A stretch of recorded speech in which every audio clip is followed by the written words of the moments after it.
जय मिथिला जय मैथिली। हम पुष्पांश के प्रणाम करै छी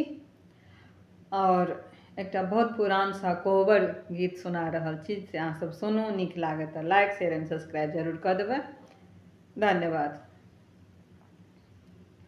घर पछुअर बालंग केरा गछिया लंग चुबए आधी राति घर पछुअर बालंग केरा गछिया लंग फूलए आधी राति लंग के चुनी चुनी से जिया लगाओल से जा भरी फूल चिड़िया लंग के चुनी चुनी से जिया लगाओल से जा भरे फूल चिड़िया तही से जसुता गेला दुल्हा से सोनू दुल्हा और सुतल सुकुमारी ताही को बड़ सुत गेला दुल्हा से सोनू दुल्हा और सुतल सुकुमारी गोरी सुतो फिरी सुतो सुहाबे से सीखा सुहबे आही घाम भिजल चादरी तबा बचन जब सुनलनी सीखा सुहबे धय लेला नाए हर के बाट है तबा बचन जब सुनलनी सुहबे धय लेला नाए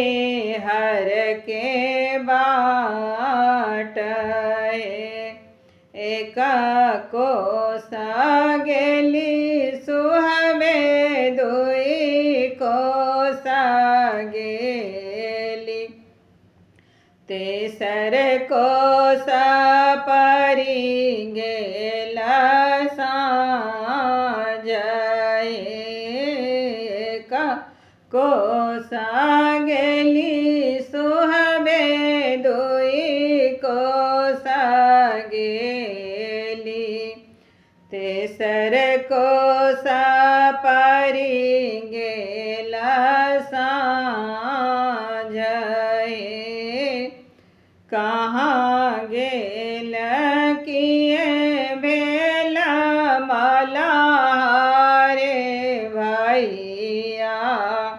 जल देव तारो नैया पार है कहाँ गेला किए भेला मल्हारे भैया जलदि ओ तारो नैया पार है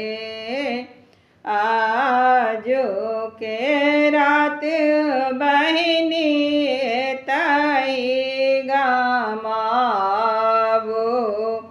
भोरे उतारब नैया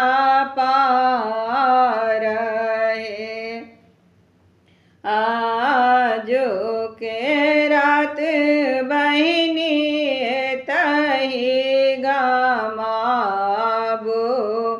भोरे उतारब नैया पार दीन खोए बहु बहिनी चेलबा मछरिया रातियो ढेब महाजाल दीन खोए बहु बहिनी चेलबा मछरिया रातियो ढेब महाजाल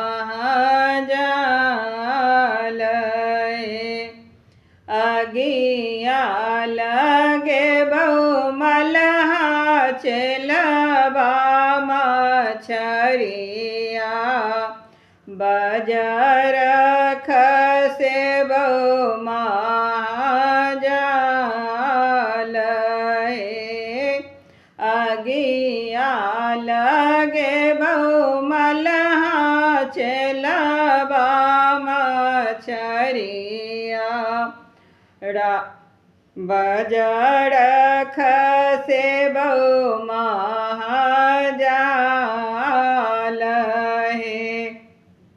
चांद सूरज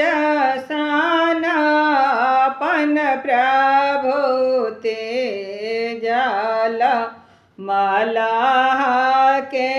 कोन विश्वास चांद सूरज सान अपन प्रभु तेजल मलाह के कोन विश्वास